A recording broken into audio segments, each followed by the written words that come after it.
Roztomili, posłuchajcie wiersz Szkubaczki, napisany po naszemu. Haneczka cały rok białe gęsi na zogrodzie chowała, zorka obilo kukurzyce im suła, liwa ich nawoływała, wszędzi za nią chodziły, jak szła z pola, to ją witały, wiesioło za gaździną goniły, ale cudzych przeganiały.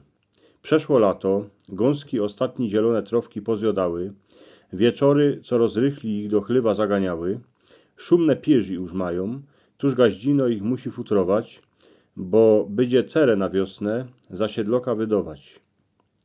Przeca dziołcha musi mieć wiano, z ogłowki pierziny, a synek od siedloka traktor, a namazane maszyny. Trzeba cychy narychtować, pięknie równo ich pobiglować, biolućki pierzi do nich wsuć, a do truchli przed wiesielim schować. Haneczka w kuchyni stół rozkłodo, chłop pod blachą hajcuje, dziołchy pierzi w mieszkach znoszają, starka ważunkę rychtuje, za chwilę tukaj przyjdą gaździnki, tuż starzik se siedli przy stole, stareczka go przegonili, poszł borok przez plac ku stodole.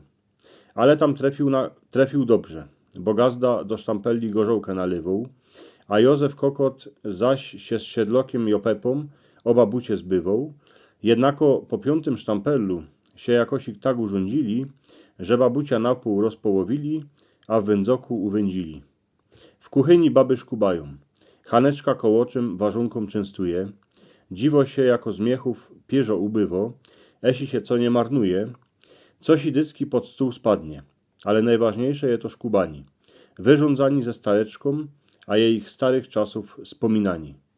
Jako to było hańdowni, kiej na szkubaczki ze swoją matką chozowała, jako się co kiejsi robiło, a co od starych ciotek spamiętała, gaździno to micula, jak tego wszystkiego od starki wysłuchała, to se starodownią kończycką pieśniczkę sama jedna zaśpiewała.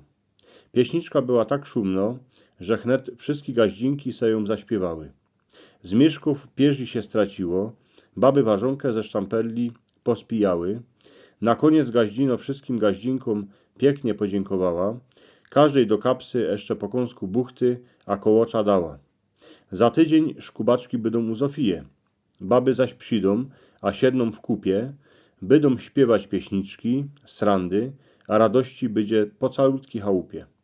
Chłopi też się już rychtują, bo chłop od Zofije już gorzołkę szczeluje, siedną se w masztali pospołu, starzyk się też ogromnie raduje.